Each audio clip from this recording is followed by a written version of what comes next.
Senhoras e senhores, então, boa noite. Obrigado. Obrigado por estarem aqui conosco aí no segundo encontro da Mostra de Filmes e Debates Étnicos do nosso Folclorize, Festival Folclórico de Etnias do Paraná. Tudo bom, professor? Em suas 58ª edição, estamos aqui na Sala Valêncio Xavier, e é uma energia muito boa. Tudo bom, professor? Prazer. Sandro.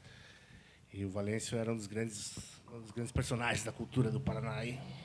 E é bom porque anula um pouco uma vibração que essa sala também tem, né? Não sei se todo mundo sentiu essa metafísica, mas não vamos falar disso. Quero agradecer primeiro o Unicultura, o Aristeu, o curador da mostra, o Ellison, pelo convite gentil. Agradecer a Intepar, a Associação Interétnica do Paraná, a presença da Blanca aqui, que é a presidente da associação, e também consuleza da Espanha, certo? Desculpe. E é isso aí, o Folclorize, então, no ano 58, sempre com o objetivo de convidar o público a entrar em contato com as diversas culturas que formaram o povo do Paraná, valorizando as tradições, mas respeitando as diferenças, como a Blanca sempre está falando. Agradecer ao Cine Passeio por nos receber. No sábado passado, nós assistimos alguns filmes sensacionais. Quem esteve aqui teve essa sorte, mas não termina hoje, né? Na próxima sexta-feira, dia 19, né? A partir das 19 horas, tem também um debate sobre o tema imigração e refúgio, e depois, no sábado, o último dia, o tema é territórios, e vai debater a questão indígena. Então, são sempre 2 filmes cuidadosamente escolhidos e 2 convidados de alto coturno para o debate, como vai acontecer hoje. E cabe a mim agradecer a presença deles mais uma vez e apresentá-los. Ao meu lado está o professor Márcio Sérgio Batista Silveira de Oliveira, que é professor titular de Sociologia da nossa Universidade Federal. É formado pela UNB, tem mestrado e doutorado pela Universidade de Paris, e foi também na França que concluiu o pós-doutorado. Tem pesquisas e publicações em tantas áreas da sociologia que é difícil até enumerar, mas, nos últimos anos, ele tem se dedicado a estudar um campo de pesquisa que ele mesmo chama de sociologia da imigração. É isso, professor? Então, o professor, como ele estudou mais que ninguém, dá para dizer, a formação cultural de Curitiba, do Paraná, conforme os territórios iam sendo ocupados e constituídos pelos imigrantes. Então, vai ser muito legal a gente ouvir a contribuição dele, como também será uma honra muito legal falar com o professor Marcos Alberto Torres, que é professor, mestre e doutor em Geografia da Universidade Federal do Paraná. Lá também ele é professor, e ele tem uma experiência na área da geografia humana e abordagens culturais da geografia, uma pesquisa muito importante sobre 2 temas, para mim, fascinantes, que são paisagens sonoras e também arte de rua, essa manifestação cultural aí que nos é tão cara. Então, vamos lá, que temos... E todas as intervenções são bem-vindas, observações e tudo mais. Estamos entre amigos. Mas esse filme aqui me tocou um pouco, porque sabe que não por acaso o Aristeu, a curadoria, escolhe os filmes que têm a ver com os temas de especialidade dos convidados, né?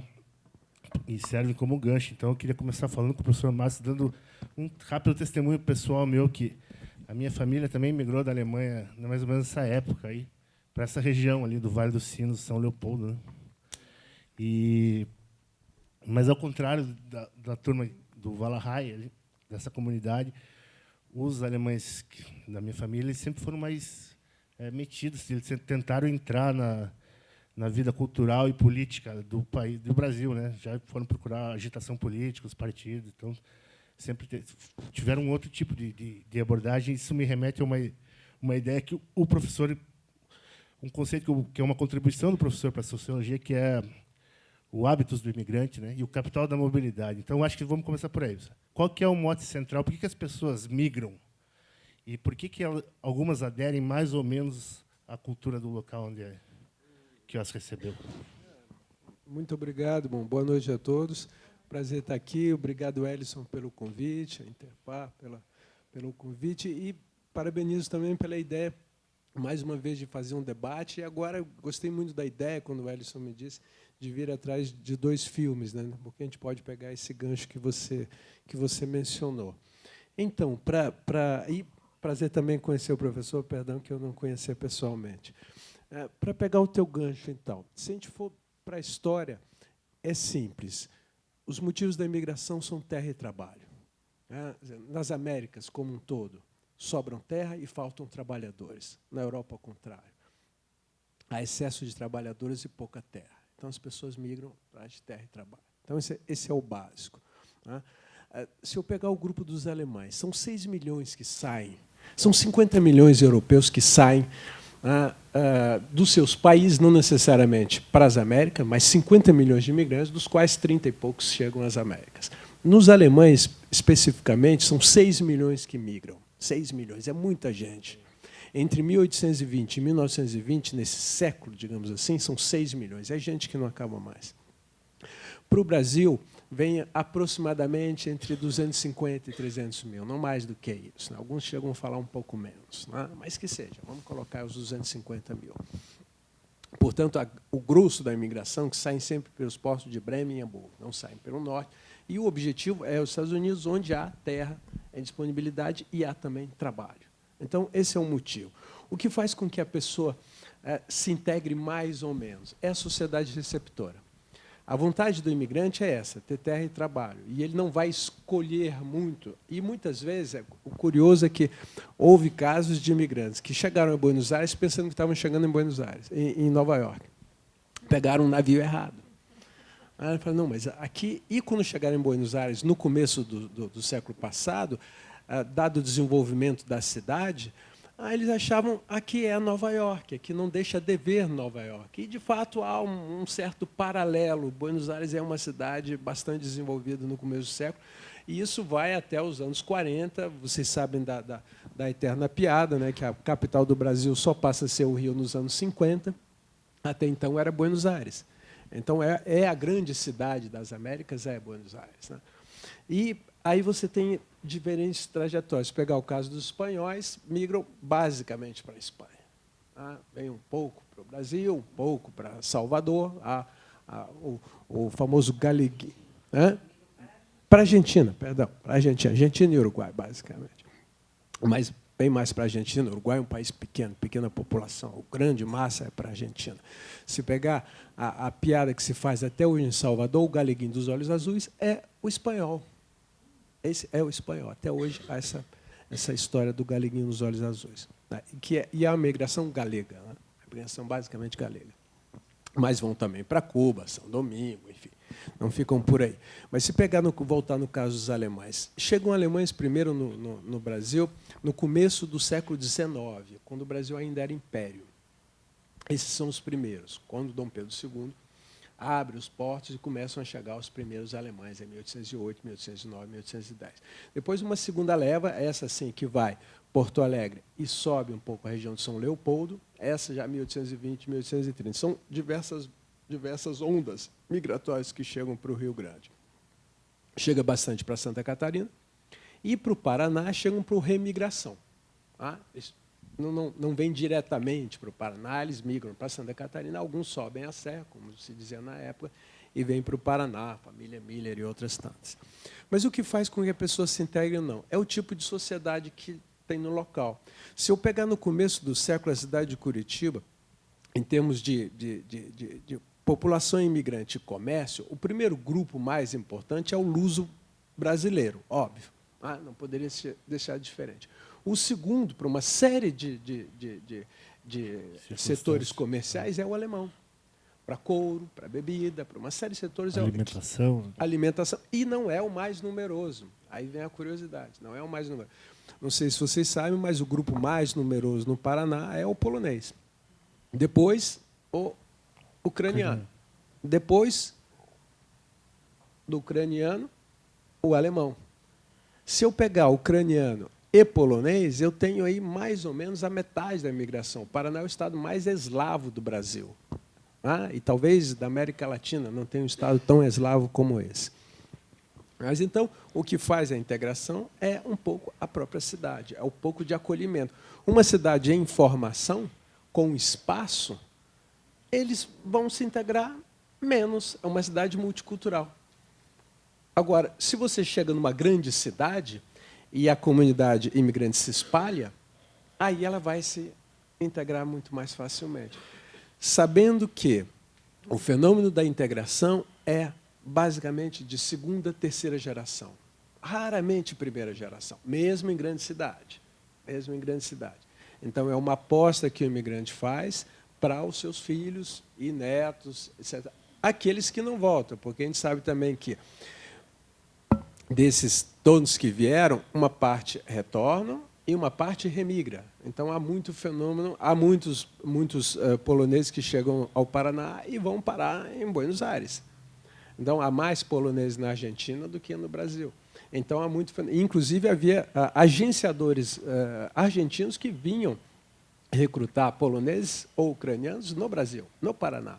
Então, propondo, em vez de recrutar na Europa, recrutava aqui, que era muito mais barato e mais perto. Sensação impressionante essa história. Professor Marcos, vamos também aproveitar a tua especialidade, que tem muito a ver com o primeiro filme, que é sobre paisagens. O filme é um filme sobre paisagem sonora, né? Que é daqueles pregoeiros, né? Um personagem que não existem pouco na cidade, né? Hoje em dia eu estava pensando assim, que era a gente, quem é um pouquinho mais antigo, como eu, assim, lembra dos vendedores de sorvete, né? Que tinham seus pregões particulares, assim. Mas tenta explicar então o que é uma paisagem sonora antes de tudo. Bom, primeiro agradecer também o Ellison, que entrou em contato via Unicuritiba, né? A oportunidade de estar aqui. Os colegas que estão junto comigo, também professor, um prazer.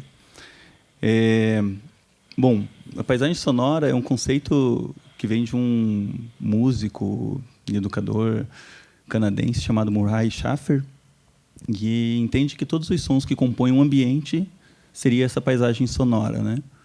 Naquele primeiro filme a gente viu bem isso, assim, é interessante até que eles tinham uma marca, né?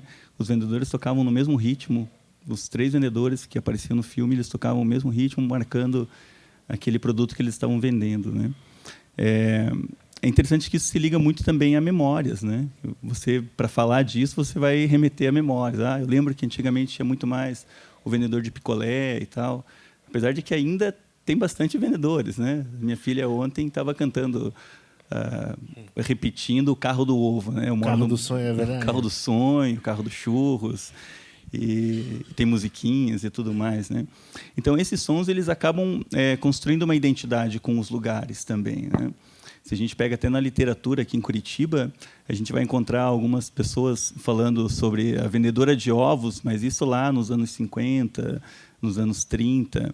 Então, esses elementos eles compõem um ambiente e eles compõem uma identidade de um lugar, né? E isso que é bem interessante a gente pensar, não só no primeiro filme. O primeiro filme é mais marcante, né? Mas o segundo filme também traz muitos elementos dessa paisagem sonora, que é identitária, que constrói uma comunidade, né? A gente pensar nos sons da fala, mesmo na própria comunicação, como que se constrói isso naquela aldeia a menos de 100 quilômetros de Porto Alegre, como é retratado ali. Então isso é muito interessante e curioso da gente pensar, né? Como que esses sons eles vão conformando essas identidades. Cada cultura assim tem seu som próprio, assim, que você tem como dizer isso? Sim, sim. Quando a gente pensa em cultura, a gente pensa como que esses lugares produzem culturas, né? E isso está dentro, até mesmo no meio urbano, a gente vai encontrar outras culturas dentro do meio urbano, não é uma única cultura, né?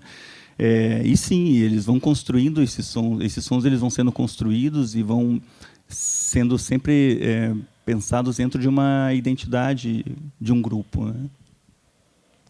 Muito legal. Voltando aqui com o professor Márcio, você falou de um ponto chave aqui na formação cultural do Paraná, que é a presença eslava, né? Eu acho que é a mais marcante, mais importante, né, de todos. Por que eles vieram parar aqui? Em que medida eles transformaram a nossa cultura? Como é que se deu a migração eslava para cá? A curiosidade, antes de responder isso, eu faço uma curiosidade. Eu não sou paranaense.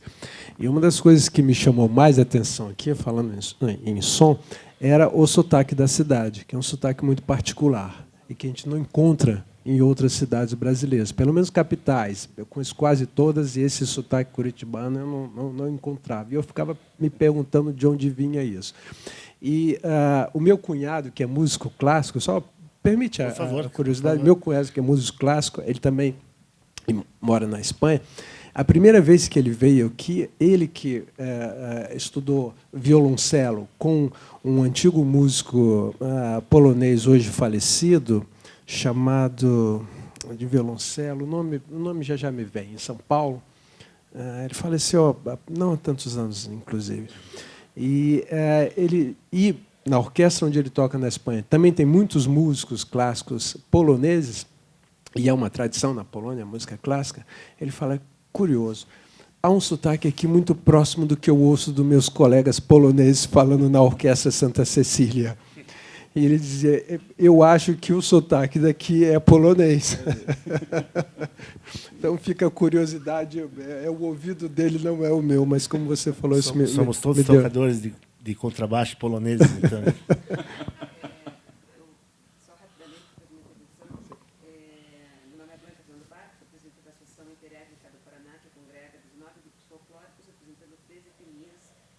Basicamente todas a Europa, Japão e recentemente a Bolívia. Sou filha de imigrantes espanhóis, chegados na década de 50. E com relação ao idioma, a esse sotaque que a gente tem, eu me lembro, eu fui para a escola com 7 anos, os meus pais se conheceram aqui em Curitiba, minha mãe veio com 13 anos, em 52, meu pai veio em 60, com 28 anos, eles se conheceram aqui. E nós falávamos só em espanhol, vivíamos numa sociedade espanhola, né? Vivíamos só com vizinhos e primos todos em espanhol. E quando eu vou para a escola, então eu começo a aprender português. E a minha mãe, lógico que ela já devia ter seus 23, 24 anos, não me teve, 25 no máximo, já falava aquele portunhol, que até hoje ela fala portunhol, ela é viva. E quando eu escrevia, eu falava mel, né? Eu escrevia mel, ela dizia mel não, mel, termina com L. Né? Então, isso daí eu acho que foi uma característica muito do curitibano, que ele teve que se expressar, a dicção tinha que ser muito boa para que os imigrantes entendessem aquilo também. E isso eles passavam para nós. Então, por exemplo, eu falo mel, eu falo marrom, porque é com 2 R's. Né? Então, são situações do idioma que hoje, que eu já sou maior, que eu já, inclusive, sou tradutora, eu percebo que, como a minha mãe influenciou, sendo ela espanhola, e meu pai, para que a pronúncia fosse perfeita, para que nós não escrevêssemos errado e não tivéssemos notas ruins em português, o que era impossível. Né? Um super depoimento, muito interessante. Voltando, então, na imigração polonesa, o considerado o pai da imigração polonesa para o Paraná é o... Ai, meu Deus, hoje eu fiquei resfriado esses 2 dias, a cabeça está falhando. É o Edmund Saporsky. Obrigado. É o Saporsky. Esse é o considerado o pai da imigração. É um imigrante, é um jovenzinho imigrante, cujo objetivo era ir para Buenos Aires, não era vir para o Brasil. Ele para no Brasil e resolve ficar. Como ele vem, como muitos poloneses na época, a Polônia era um território invadido por 3 impérios, né? Pela Prússia, Rússia e o Império Austro-Húngaro, entre praticamente o século XVIII inteiro, né? Recobra a independência só no século XIX inteiro, perdão, desde o século XVIII até o século XX. Recobra a independência no século XX. Após quando ele desce no Brasil, ele vem com passaporte alemão e ele é enviado para áreas de colonização alemã, que é aqui em Itajaí. Chegando em Itajaí, obviamente que há uma importação dos conflitos étnicos que existiam entre alemães e poloneses na Europa Central, eles são transportados para o Brasil. Em chegando nessa região e se encontrando numa situação desprivilegiada, e quando chegam novos poloneses, ele fala, nós não vamos ficar aqui. E ele migra pela primeira vez a Curitiba, onde conhece o então presidente da província, Lamenha Lins, que hoje é nome de rua. E o Lamenha Lins ele tem uma ideia muito interessante na época, que é de resolver o problema de abastecimento alimentar da cidade de Curitiba. Curitiba, o Paraná como um todo, ele perde escravos para o estado de São Paulo depois do fim do tráfico negreiro. O preço do escravo sobe e não há tanta necessidade de escravo no Paraná. Os proprietários de escravos no Paraná começam a vender escravos para São Paulo. né? E isso gera uma crise de abastecimento. A ideia do Alamein Lins é atrair imigrantes para circundarem a cidade de Curitiba, não darem terras para eles afastados no interior do estado, mas darem terras no entorno da cidade, onde hoje são bairros. Né? Se a gente pegar alguns bairros, Abranches... Santa Felicidade, Orleans... Santa Felicidade não é bem o caso, depois eu volto nele, mas Abranches, Pilarzinho e outros. E ele fala, eu vou atrair, então, imigrantes para ocuparem o entorno da cidade, isso na época era em torno da cidade, para produzir, para que eles tenham para quem vender. Então, um dos grandes problemas no início da imigração era você até vendia terra para os imigrantes, mas eles ficavam isolados. Muitas vezes eles voltavam para a cidade, se transformavam em trabalhadores urbanos e não produziam os alimentos aos quais, em princípio, eles eram chamados para. Então, ele tem essa ideia de aproximá-los o máximo possível da cidade.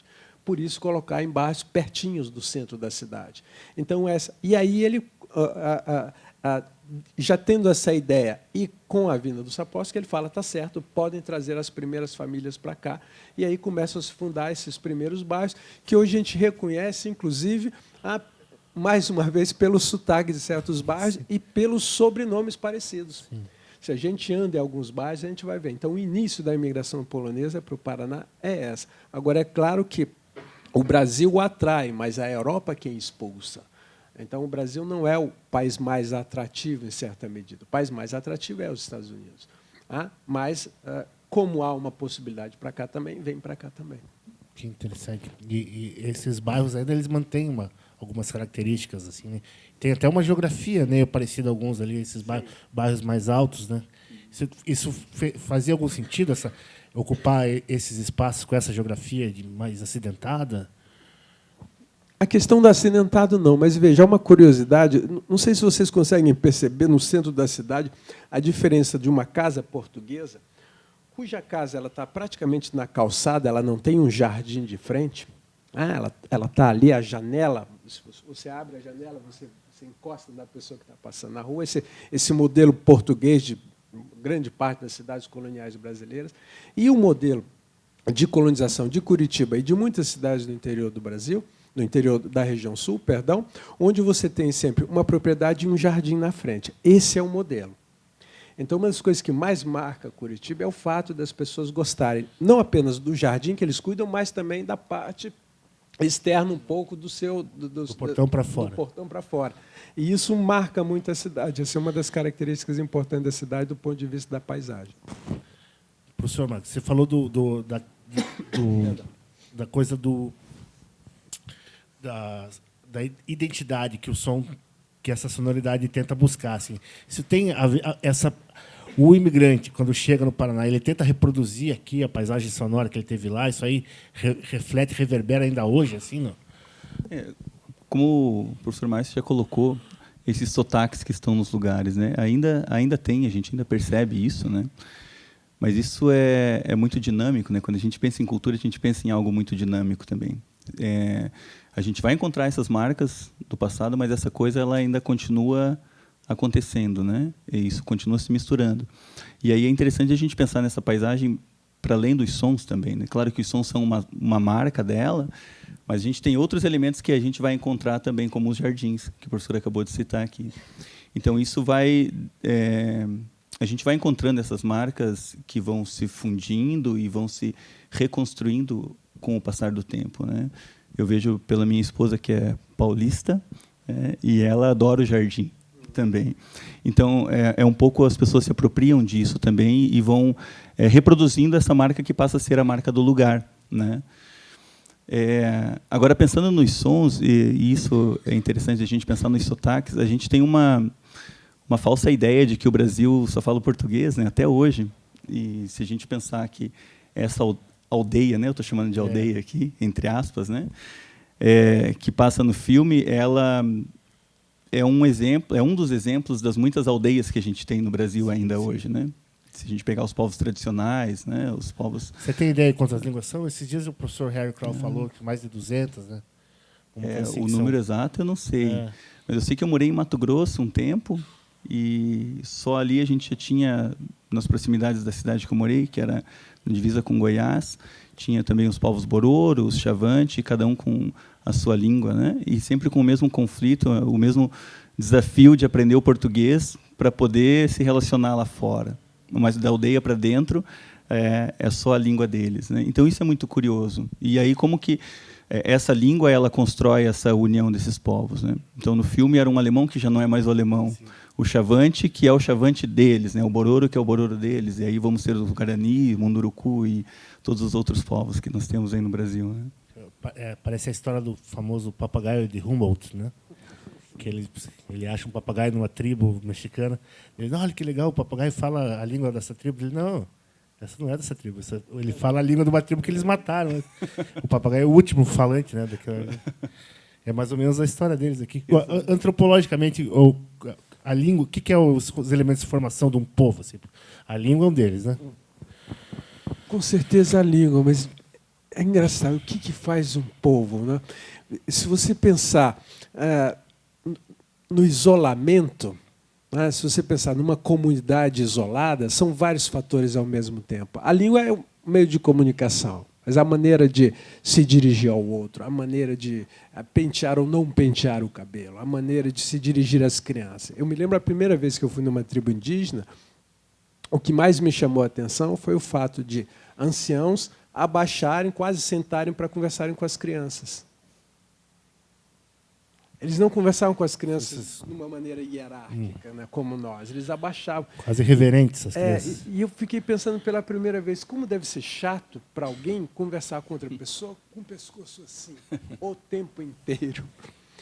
Então, você fala na língua. Perfeito, a língua porque é o meio de comunicação, mas são tantos pequenos detalhes gestuais, eu não resumiria na língua, mas, obviamente, que é o primeiro impacto. Para o imigrante, sem dúvida nenhuma, é o primeiro impacto. É a primeira barreira a ser vencida, não há dúvida nenhuma.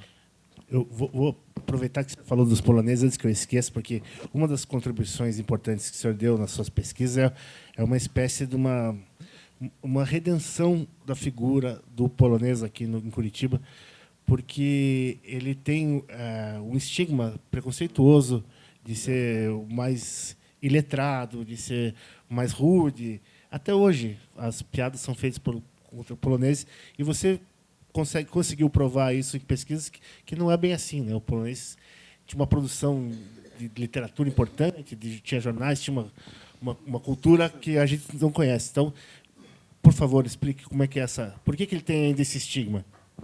Bom, obrigado pela questão, por essa questão. Eu começo falando do porquê que eu me interessei pelos poloneses.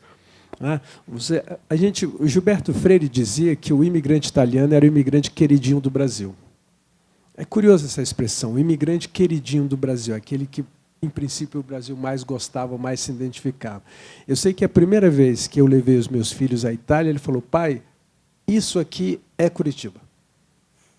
Eles não achavam que Portugal era o Brasil. Eles achavam que a Itália era. Eles falavam assim, mas é igualzinho lá, pai.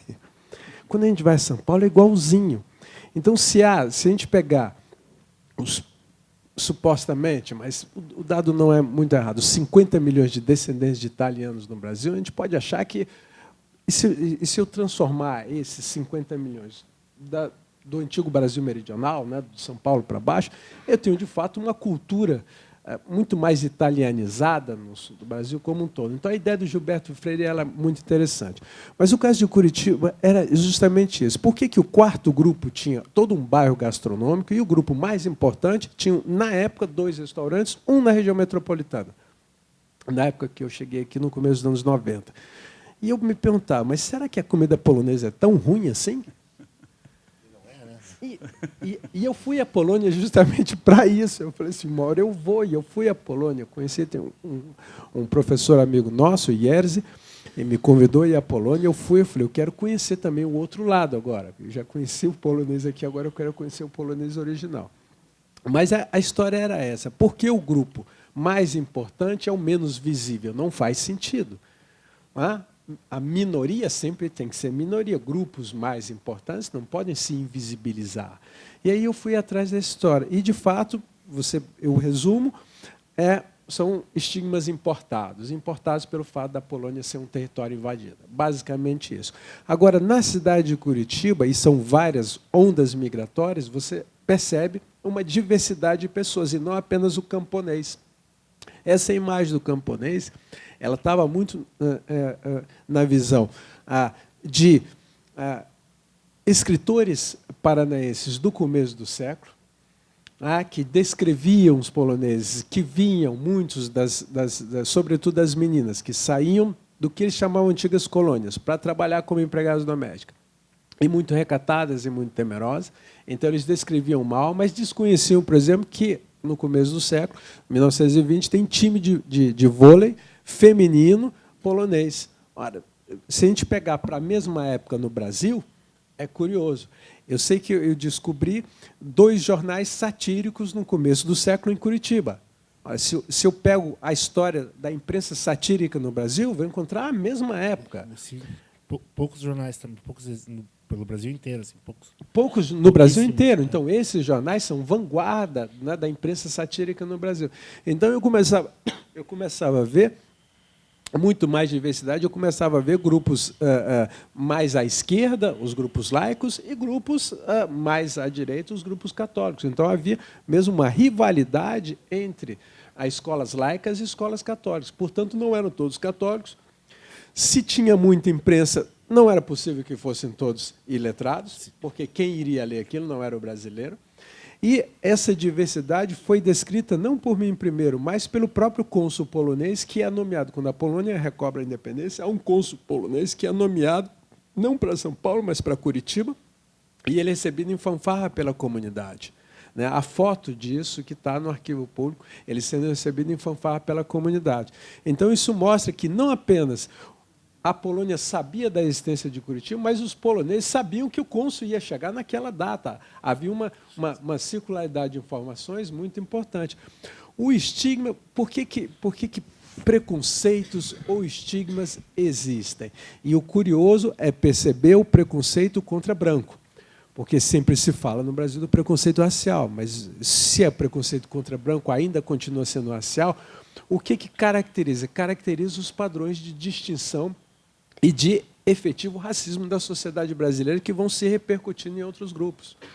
Mas não era, na pesquisa que o professor Ottaviani faz nos anos 50 no Brasil, o grupo mais discriminado eram os judeus. O polonês era o segundo mais discriminado, por conta de tudo isso. Então, você tem também um transporte de preconceito judeu contra judeus que vêm da Europa para cá, sejam judeus russos, sejam judeus poloneses, mas judeus como um todo. E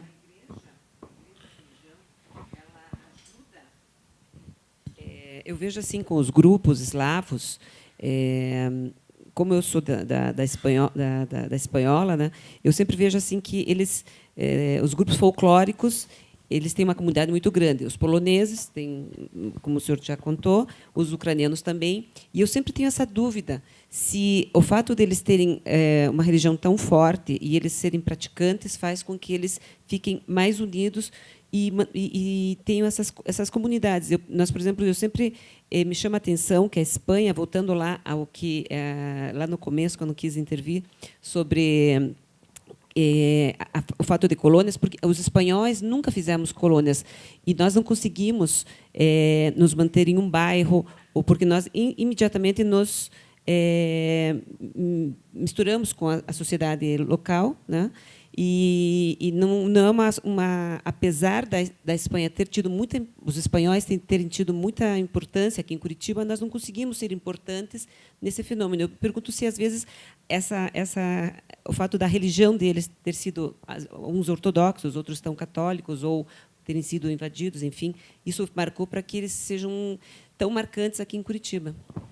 O fato de terem chegado ainda, e a grande maioria, no momento que a Polônia é um território invadido, isso já é um sentimento de retração. Mas o fato de estarem também numa cidade ainda muito menos povoada e muito mais multicultural, como era a cidade de Curitiba no final do século XIX, isso marca também, porque é uma cidade que já tem seus espaços comerciais já marcados pelos alemães.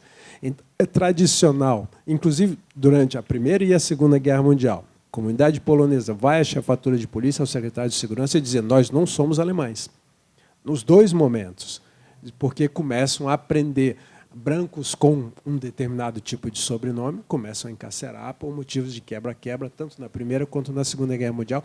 E tem momentos de, por exemplo, a escola elementar católica de Curitiba, que é que está aqui no centro, que, ai meu Deus, o que a febre faz? Aquele escola alemã ali? O Martins, não? Não, Bom Jesus. Bom Meu Jesus. Deus, Bom Jesus. Yes. Que aqui no centro ela foi depredada, porque a madre ainda mantinha o retrato do Kaiser na parede. E o jornal Der Kompass funcionava aí também. Eles imprimiam o jornal Der Kompass aí também. E ela comemorava os aniversários do Kaiser todo ano.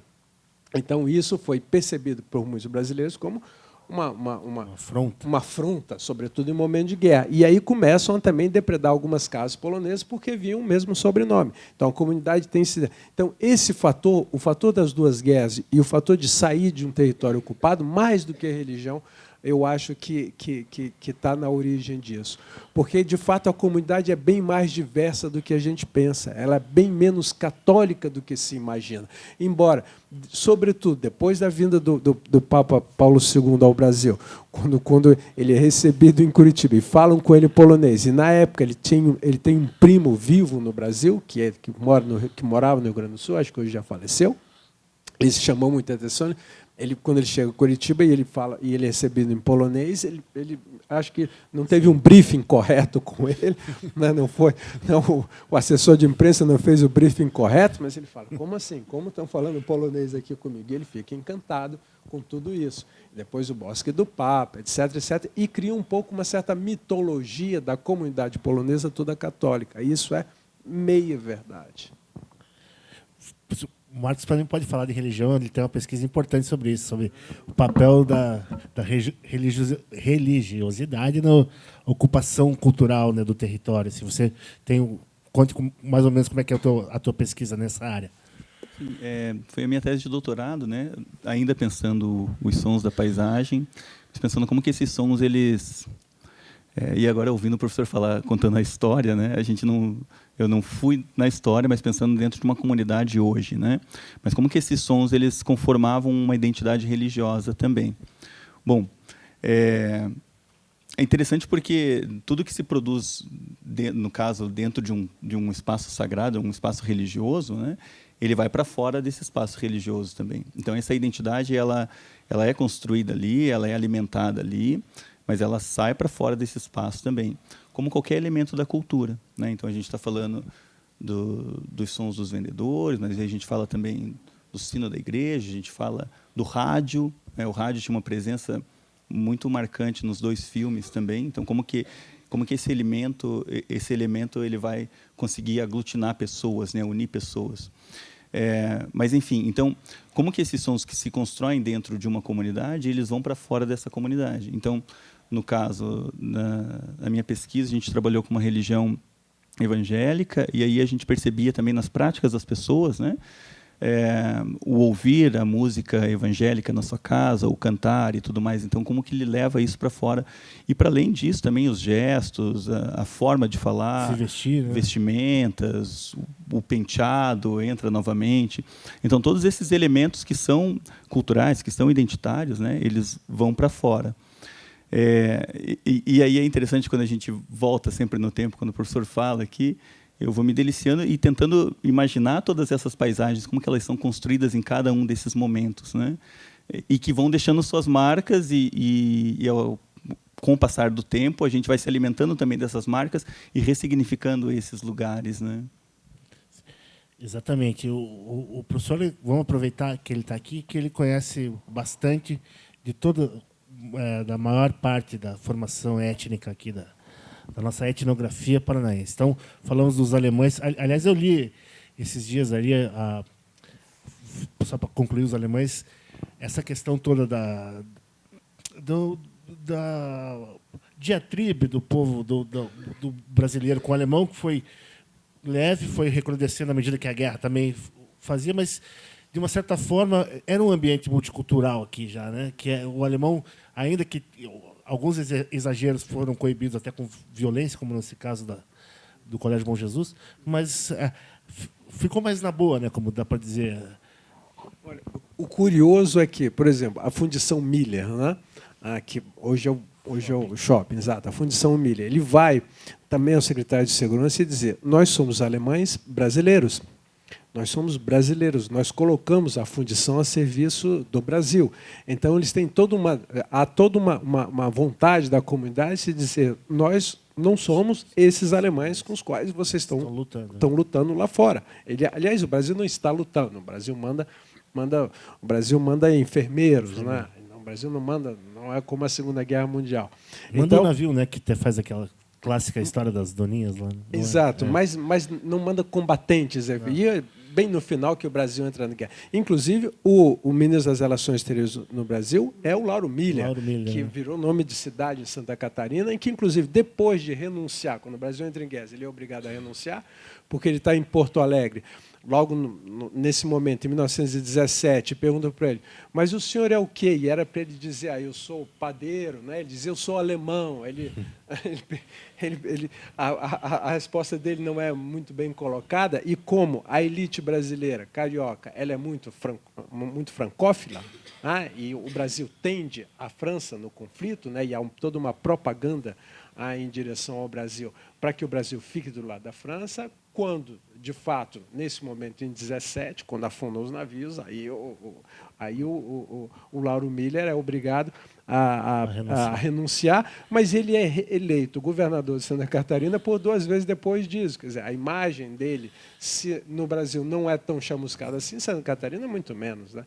Então, há essa diferença. Mas, no caso aqui, mesmo o secretário de Segurança diz: não, eles são muito importantes para a economia paranaense, vocês parem de fazer isso. Então, há todo um movimento da sociedade dizer: não, vocês estão errados, porque era uma coisa mais de jovens.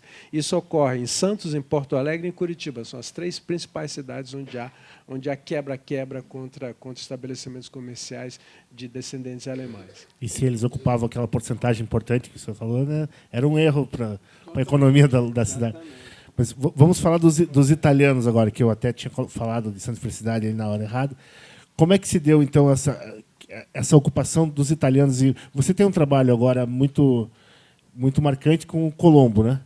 Sim, eu fiz uma pesquisa sobre Colombo, sim. E eu vi na conclusão que o senhor dizendo que essa geração, por exemplo, está lá, ela mantém algumas tradições, mas ela não é passadista, como a gente... Não é passadista, é interessante isso. Colombo é um município interessante porque são também famílias que saem do litoral, né, através do padre, e a eles são dados esse pedaço de terra em Colombo, que na época era muito distante da cidade de Curitiba. Então, eles ficam relativamente isolados, aí, embora Colombo hoje seja aqui pertinho, né, mas eles ficam isolados. Colombo é um dos raros municípios brasileiros cujo primeiro prefeito já é estrangeiro, já é descendente de italianos. Então, Colombo tem uma tradição, e até hoje acho que a atual prefeita ainda é descendente esqueci, Vera Betti, isso. Ainda é descendente de italiano. Agora, o curioso é quando a gente faz pesquisa aí, e é toda uma vontade do circuito de turismo rural italiano, é isso que a gente foi pesquisar, e eles têm vontade de um pouco mimetizar as linhas e o turismo rural italiano que existe no Rio Grande. Eles tentaram estudar e tentaram trazer a mesma ótica de turismo para cá. Agora, quando você pergunta: você acompanha a Liga de Futebol Italiano? Não. Você lê algum jornal pela internet que seja? Não. Você assiste algum canal de televisão? Não. Mas você é brasileiro ou italiano? Italiano. Então... E foi muito curioso, num dos locais, na Vinícola Franco-Italiana, por exemplo, e a pesquisa foi facilitada porque dentro do grupo com o qual eu pesquisei tinham duas alunas que eram de Colombo e eram conhecidas, e esse rapaz da Vinícola Franco-Italiana, ele falou assim: não, mas quando o senhor entrou, eu vi que o senhor não era italiano. A Rafa eu conheço, a Rafaela. Né? Aí eu falei assim: como você sabe que eu não era italiano? Olhando assim, pelo jeito de andar. Então, há uma curiosidade nisso. Ao mesmo tempo, são, obviamente, brasileiros, mas guardam uma memória, uma capacidade de distinção né, em relação ao outro, que lhes permite se colocar numa outra posição. Quer dizer, é isso que a cultura nacional faz. Ela cria padrões de distinção, como nós criamos padrões de distinção entre nós. Então, não é muito diferente. Qual o dispositivo, qual o instrumento, né? qual a base onde eles retiram isso? É na cultura italiana, em especial na cultura vêneta, né? Porque eles têm ali centros de tradição vêneta, ensinam o italiano. É curioso que os meninos ali eles se acham italianos, apesar de não praticarem, vamos dizer assim, ao passo que os outros ali do Valachais se dizem brasileiros, né? Apesar de terem... Está aberto, por favor, a participação dos amigos, quem quiser. Quer fazer mais uma intervenção? Por favor. Até porque a imigração é um fator que eu adoro, né? Conheço praticamente todas as famílias espanholas de Curitiba, nós somos mais ou menos 1.800 famílias. Imaginamos que sejamos em torno de 10 mil espanhóis em Curitiba. Mas uma das coisas que eu acho interessante dos eslavos e dos alemães, mas mais dos eslavos, principalmente dos poloneses e dos ucranianos, é que os ucranianos mais ainda, que sem eles terem um passaporte, porque a Ucrânia não dá um passaporte por X razões, né? Então eles são considerados ucranianos, ou poloneses que nós estamos falando de uma imigração de 1910, 12, né, ou inclusive antes, eles se sentem poloneses, eles se sentem italianos, eles se sentem, né? Isso me chama muito a atenção em Curitiba. Os espanhóis que chegamos na década de 50, que, como eu, somos primeira geração, se você perguntar para alguém, ele vai falar: eu sou brasileiro.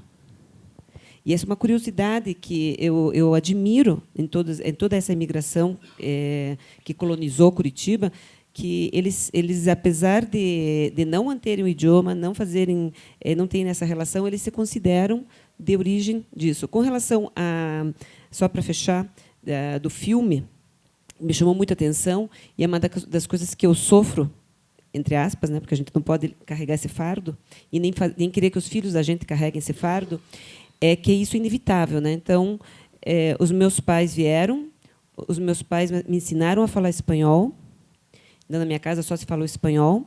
Eu, com 14 anos, fiquei sabendo que caneta não era uma palavra espanhola. Porque acontecia isso. Na casa da gente, a gente vai falando palavras que são mais fáceis, né? Então, eu, com 14 anos, fui para a Espanha uma das vezes que nós fomos para lá, e eu fiquei sabendo que era bolígrafo, né? E aí que o idioma começa a se distorcer. Então, a gente não falava baço, falava copo, porque era mais fácil. Então, hoje, nós falamos um espanhol muito mais perfeito na minha casa, em função de que eu quis que meus filhos falassem espanhol, e eu consegui manter que eles tivessem o espanhol, mas eu tenho tivessem o idioma e as tradições, mas eu tenho certeza que, provavelmente, a terceira geração não vai mais conseguir manter, porque é muito difícil. É muito difícil manter. E uma pergunta que eu faço para o senhor, e agora sim eu já termino a minha intervenção, por que Curitiba tem essa característica, essa necessidade de manter os grupos folclóricos, de manter as nossas tradições, quando nós sabemos que mais de 70% dos integrantes não conhecem o país de origem, e os pais também não conhecem, provavelmente os avós vieram de lá. O que faz essa necessidade de nós mantermos essa necessidade de manter esses grupos folclóricos e essas associações? Essa é uma excelente pergunta, obrigado. Vamos lembrar primeiro que o próprio festival ele vem no momento do Paraná, terra de todas as gentes, né? Então, ele tem essa vontade de integrar as diversas comunidades e construir uma identidade paranaense que não existia, né? O Paraná, assim como Santa Catarina, eles se ressentem um pouco a falta de uma identidade estadual. O Brasil ainda carrega um pouco essa coisa estadualizada, né? O gaúcho é uma identidade, mas o catarinense são 5 catarinenses, pelo menos. O paranaense tem o pé vermelho, coxa branca e por aí vai. Então, as rivalidades cromáticas aí que a gente encontra aqui.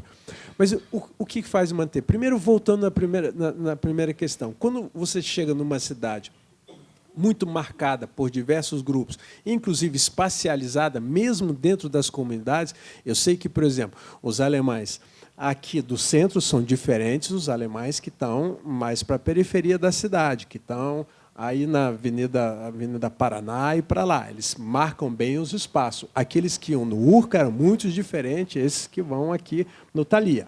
Então, quando morrem no cemitério, também ficam em lugares bem diferentes. Exatamente. Né? Então, mesmo dentro de uma comunidade nacional, há marcações claras, sobretudo os de lá, né, falam assim, não, eu sei que o seu Renato, que é meu borracheiro, até hoje ele fala, não, mas a gente ia aqui na Sociedade Urca. Como a gente podia ir na sociedade, no Clube Concórdia? O Clube Concórdia era dos ricos. Então, há uma marcação nesse sentido. Mas, quando você chega numa cidade tão marcada assim, a tendência é que você acha que esse é o padrão. Então, você tende a reproduzir um pouco o padrão que você reconhece na cidade. É assim que funciona. Inclusive, é o outro que nos devolve a identidade. Quando você diz, por que o italiano mesmo não sendo... Porque é o brasileiro que devolve para ele, é o alemão que diz, você é polonês. É o brasileiro que diz, você é italiano. O italiano do norte e o italiano do sul não tem nada a ver uma coisa com a outra. O Vêneto, para um italiano para baixo de Roma, não tem nada a ver uma coisa com a outra. Aliás, a Itália se unifica tardiamente, mesmo a Alemanha se unificou tardiamente. Então, é uma relação devolvida pelo outro, é uma relação que você encontra só no momento da migração e não em casa. Em casa, você não precisa se definir. Você só se define no contato com a autoridade, e essa autoridade que vai dizer aquilo que você deve ser ali, aquilo que acham que você é. Eu só dou um exemplo simples. A gente fez a pesquisa agora com refugiados, e a gente pedia para os refugiados se classificarem, se eles eram negros, pardos, brancos, etc., né? Usando as categorias do IBGE. Os sírios olhavam para a gente e falavam assim, bom, sobrou branco, mas eu não me sinto branco. Brancos são os europeus. Mas os brasileiros, quando olham o imigrante sírio hoje no Brasil, dizem ele é branco. Então, há uma diferença entre aquilo que você se sente e a maneira como a sociedade te percebe. Então, acho que esse é um ponto interessante para discutir. A segunda questão, que era mais importante, desculpa, eu acabei esquecendo.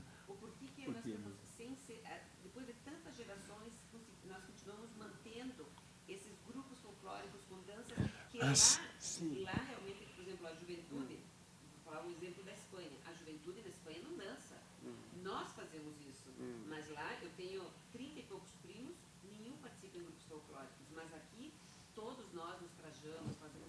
Por que nós fazemos isso? Eu acho que essa já é uma tradição curitibana, porque esses grupos hoje, você falou bem, ele abre espaço para as pessoas que não são descendentes.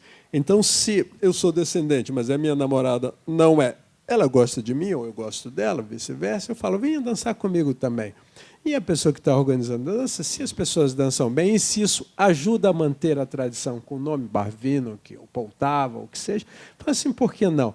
E aí o grupo folclórico ele fez uma coisa muito interessante em Curitiba, que ele se abriu para a sociedade, ele se abriu para a comunidade, ele está permeado pela comunidade, ele vai muito além da tradição nacional. E é isso que, para mim, faz a garantia, inclusive, ao próprio sucesso do festival.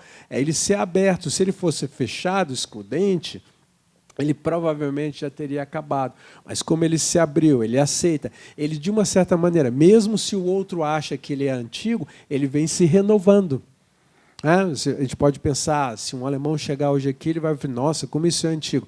Mas para quem está numa comunidade assim, ainda relativamente pouco permeada por outros valores, ele vem se renovando bastante. Eu acho que é um misto de saber se abrir e se renovar dentro de uma tradição e também resgatar alguma coisa que é da memória também, como forma de identidade, porque para o jovem é uma carteira de identidade. Ele vai se pensar assim, ele fala assim, mas o que eu sou? Eu sou isso também. Essa também é uma identidade, é como se torna uma tribo. É como os jovens que vestem a mesma roupa. Então, para o jovem, ele muitas vezes ele não tem essa consciência ancestral tão grande. Eu entrevistei também de vários grupos do Poltava, eu já tive aluno que trabalhou Poltava, já tive com Barvino. Então, eles falam que, para os jovens, eu já tive estudante trabalhando, por exemplo, o voto étnico. Né? Se a comunidade ucraniana vota em candidatos ucranianos para as eleições municipais, aí diz assim, depende, né, professor? Esse aí é muito de direita, ou vice-versa. Esse aí é muito de esquerda. Mas, afinal, ser da comunidade não é tão importante assim. É importante ele fazer isso aqui. Agora, como ele é da comunidade, às vezes a gente vota. Então, é um misto de coisas, não é uma coisa limpa. Como é a vida em sociedade? Nada é limpo, né? E todas essas identidades acabam sendo profecias autorrealizadas, né? De tanto se falar, então tá, que seja, né? Você vai realizando alguma coisa como se a identidade fosse fixa, uma coisa que ela é muito móvel. Agora, para o mundo cada vez mais internet, cada vez mais plugado em tribos e com a capacidade de mudar, a tendência é cada vez se abrir mais. Então, é um desafio, eu acho, para a Interpar, manter os grupos ao mesmo tempo abrindo e preservando. É um desafio. Eu só queria, ainda na mesma lógica, né, de pensar que esses grupos são uma forma também das pessoas falarem quem eles são. Né? Então, eu sou descendente de espanhol. E talvez alguém não seja, mas eu sou. Então, eu estou nesse grupo, eu faço parte dessa memória, eu me alimento. Mas uma coisa interessante é pensar a entrada agora da Bolívia, né, que você tinha falado que a comunidade boliviana, até para a gente pensar que o movimento migratório no mundo continua.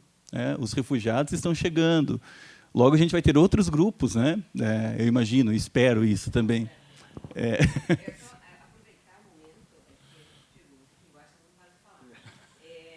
aproveitar o momento para dizer por que nós não tem todas as comunidades. Isso é muito importante, porque as pessoas sempre perguntam, questionam quando ouvem, principalmente quando é ao vivo, o porquê que nós não temos negros, por que nós não temos indígenas, porque então a Associação Interétnica do Paraná, ela é aberta, o festival é aberto também, participam grupos que são filiados à Intepar. Nós sempre estamos convidando grupos que não são, como este ano quem fez a abertura é um grupo argentino, que se formou há um ano, né?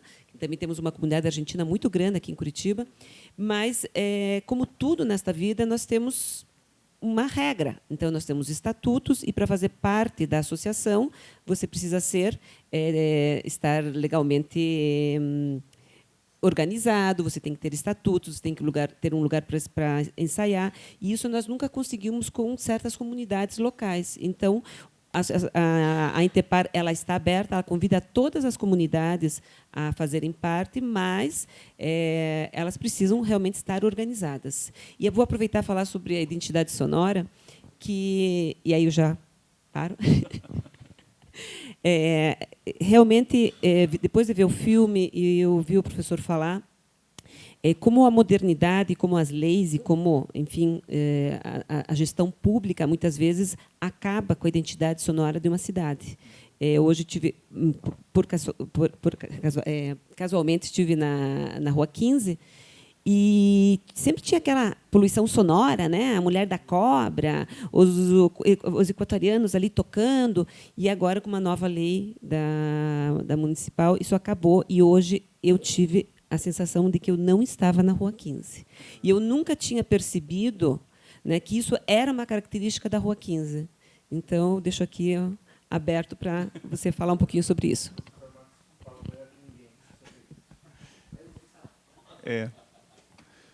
Eu também não sei se eu falo sobre isso. Mas, enfim, né, essa é uma briga, é uma luta aí que os artistas, infelizmente, estão sendo afetados, e eles estão lutando também para reconquistar esse espaço. Mas, realmente, a gente se acostuma, é interessante isso, a gente se acostuma a um determinado ambiente. Né? Então, a Rua 15 ela tem uma marca. Assim. A Borboleta 13, lá, tanto tem um CD, acho que dos anos 90, que era a Borboleta 13, e ela aparece gritando e tal. Mas, enfim, eu acho que existiriam outras formas aqui, não quero também criticar, sim, mas acho que existem outras formas para a gente regularizar isso e encontrar um meio termo. Né? Eu acho que o movimento é muito legítimo dos artistas, né? São trabalhadores, são profissionais, eles estão trabalhando. E aí eu queria narrar uma situação que ocorreu comigo recentemente no ônibus. E aí, pensando também nesses estigmas, nessas ideias, nesse imaginário que a gente carrega sobre o imigrante ou a pessoa que está aqui no país. Né? Então, no biarticulado, horário de pico, entraram 2 jovens no ônibus, com um violão e um carrom, e aí ele pediu licença para todo mundo, se apresentou, somos venezuelanos, tal. E aí tem o imaginário de quem é o venezuelano em Curitiba hoje. Né? Somos venezuelanos e a gente está disposto a tocar uma música aqui para vocês. Mas antes de tocar, a gente pede licença e pede também para que, se alguém se incomodar com isso, que levante a mão, e em respeito a essa pessoa que levantar a mão, a gente não vai tocar. E aí foi aquele momento assim meio constrangedor, pensei, pô, será que alguém vai levantar a mão, né? Quem será? Ninguém levantou a mão. Então eles agradeceram, tocaram, todo mundo aplaudiu. Eu falei, nossa, que interessante, né? Aplaudiram e todos contribuíram. E aí eu ouvi as pessoas falando, senhoras, trabalhadores, falando, não, eu sempre contribuo com esses rapazes, eles são trabalhadores e tal. Então, por que eu trago isso? Para a gente pensar que o curitibano, ele gosta, ele está acostumado, ele entende e ele interpreta isso de uma forma. Mas tem algumas pessoas que têm determinado lugar no poder que não gostam e se incomodam, e aí criam alguns artifícios para coibir isso, né?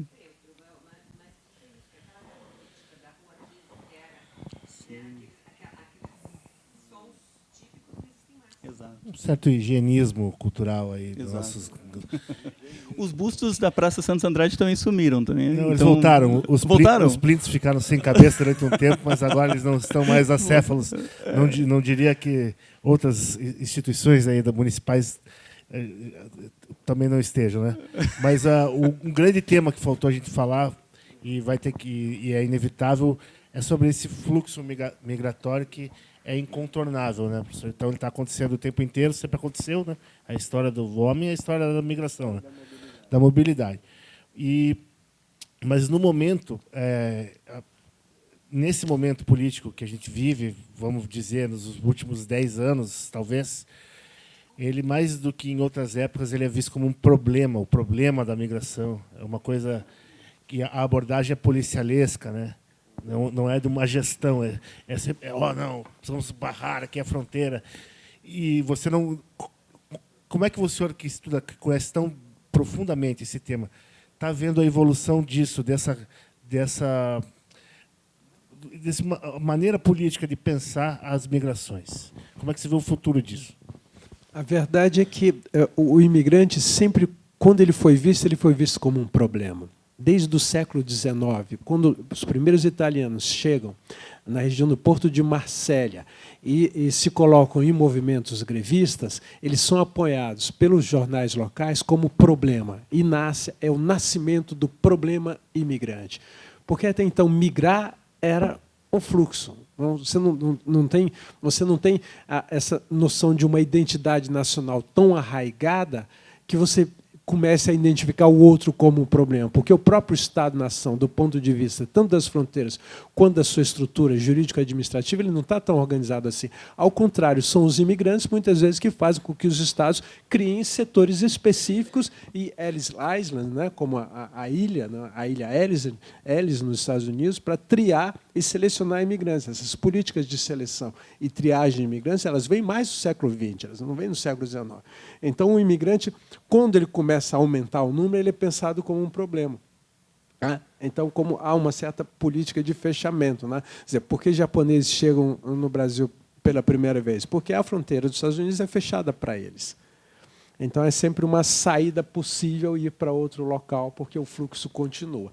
Agora, de fato, não vai diminuir. Ao contrário, nos últimos 20 anos, a imigração latino-americana para o Brasil aumentou absurdamente. Né? A imigração haitiana passa de 0 para mais de 100 mil haitianos hoje no Brasil. Estima-se, porque o dado exato a gente não tem, há muita entrada e saída. Como eles têm visto humanitário, eles podem, com esse visto humanitário, ir para a Argentina, para o Chile, retornar ou ir embora do Brasil. Então, há um fluxo muito grande, mas estima-se em 100 mil.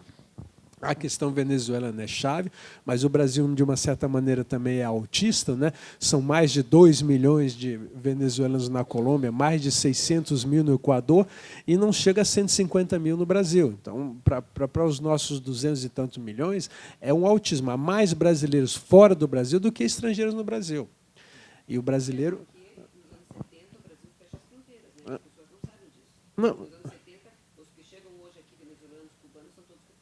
Não. Exato. O Brasil fecha as fronteiras. Você hoje conseguir, desde os anos 70, conseguir um visto de residência é Dificilíssimo. Era a lei do estrangeiro que foi revogada agora, chamada como a gente chama a lei da ditadura.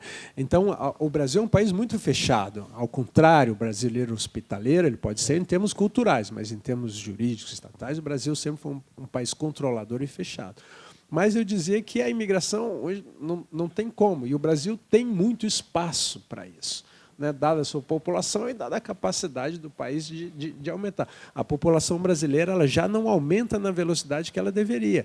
Os demógrafos estão dizendo que nós estamos aí com 204, 205, 210 que seja, nós vamos chegar a 235, 240 milhões no máximo e vamos a começar a decair.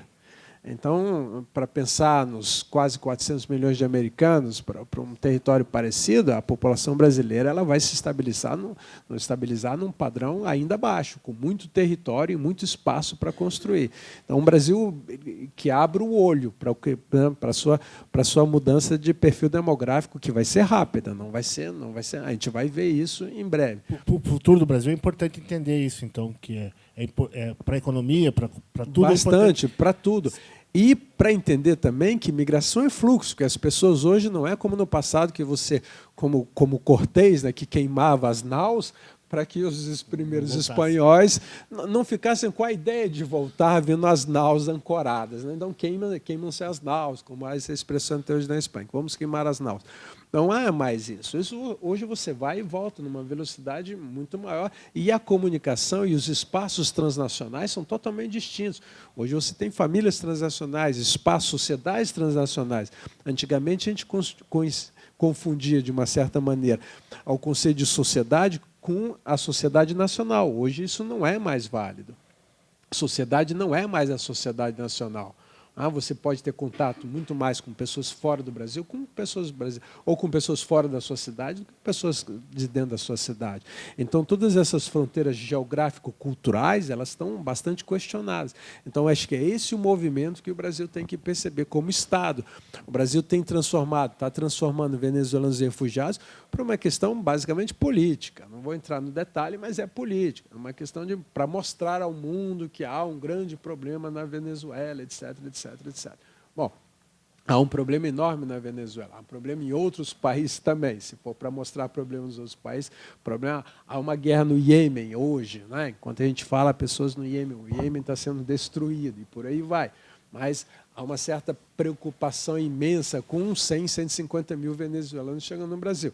De fato, porque estão em Roraima, e Roraima não tem muita capacidade, mas é fácil interiorizar essa população, muito fácil, como a gente tem feito aqui, inclusive através dos cursos de português. Há muito venezuelano hoje que faz curso de português na universidade, há venezuelano que já estuda na universidade, por aí vai.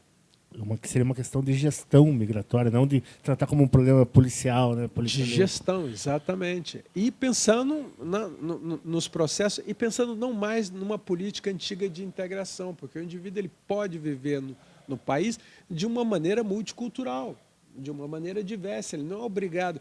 Eu vou dar só um exemplo pequenininho, né?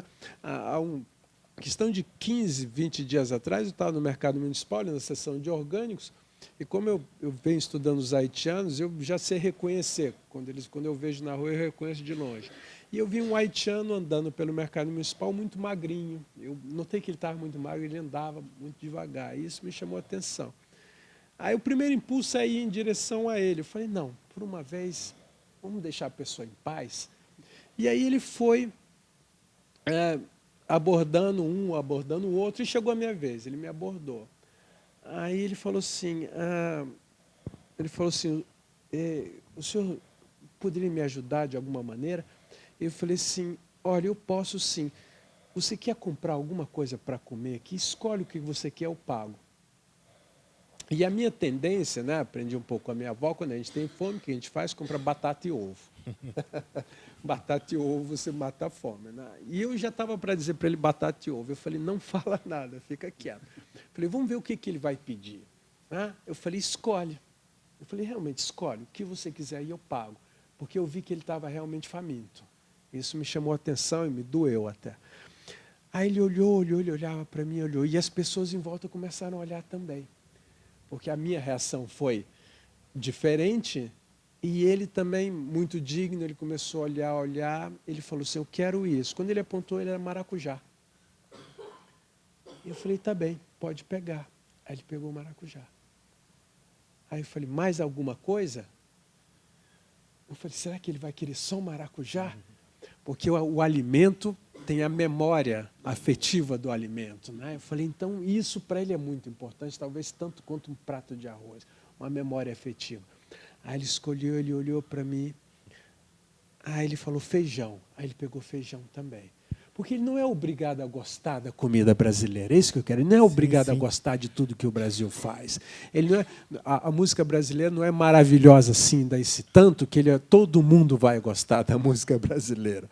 Né? Então, acho que é isso um pouco que a gente tem que aprender a lidar, que eles são livres, são cidadãos, não são os nossos imigrantes, eles não devem ser tutelados por nós, são cidadãos, são pessoas livres. E depois dele escolher maracujá, só para terminar, escolher feijão, perguntei, mais alguma coisa? Ele falou, não.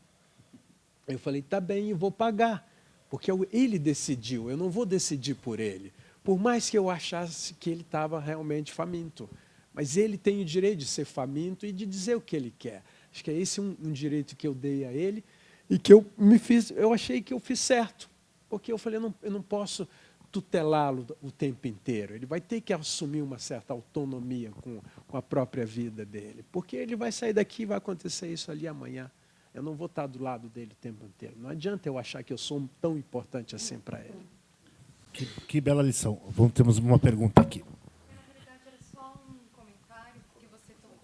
Num ponto que, para mim, eu acho que foi o mais importante dos dois filmes, porque é uma mesa aqui falando de pluralidades, então eram duas realidades distintas, mas o que me marcou é que, em ambos, eles falavam de liberdade de ser. Então, me parece que essa liberdade de ser ela é fundamental para a construção identitária, e que também está relacionada à sua possibilidade de como você vai se reproduzir no mundo, né? Escolher as suas formas de trabalho. Então, diante de um mundo que se transnacionaliza, que se homogeneiza, né? Me parece que tinha muito essa busca do não, eu vou viver, pode não ser o ideal, pode não ser como muitas pessoas desejam, mas é a liberdade que reside nessa atividade que vai me garantir a possibilidade de proteger a minha identidade. Então, seria... Manter uma certa dignidade, que é exatamente o que cada um de nós reivindica para si. A manutenção da dignidade. Né? Quer dizer, eu quero ser reconhecido na minha diferença, na minha idiosincrasia, nos meus defeitos, eventualmente. Eu não quero ser punido ou tão elogiado assim pela minha diferença. Eu quero apenas ser aceito do meu jeito. Então, acho que essa é uma dificuldade que a gente tem para lidar com as novas imigrações. São cidadãos, não são mais... A gente categoriza muitas vezes. É um grande debate sobre como categorizar. Mas é importante reconhecer essa diferença e, a partir dela, sim, aí propor aquilo que o Estado pode propor, e ele pode propor bastante, mas ouvindo bastante também.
Eu sou sócio do José Bonifácio de Andrade, que achava que o Brasil, que a pluralidade do Brasil ia salvar o Brasil, né? A amálgama de todas as...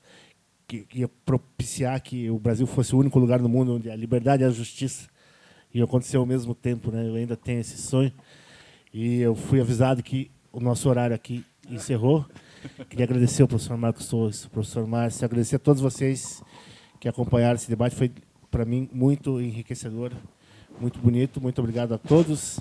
Então, sexta e sábado tem a programação Thaís, tem sexta-noite, sábado de manhã, encerrando esse ciclo de filmes e debates, que é um braço do Folclorismo, do nosso Festival Folclórico de Etnias do Paraná, que está melhor que nunca. Muito obrigado a todos.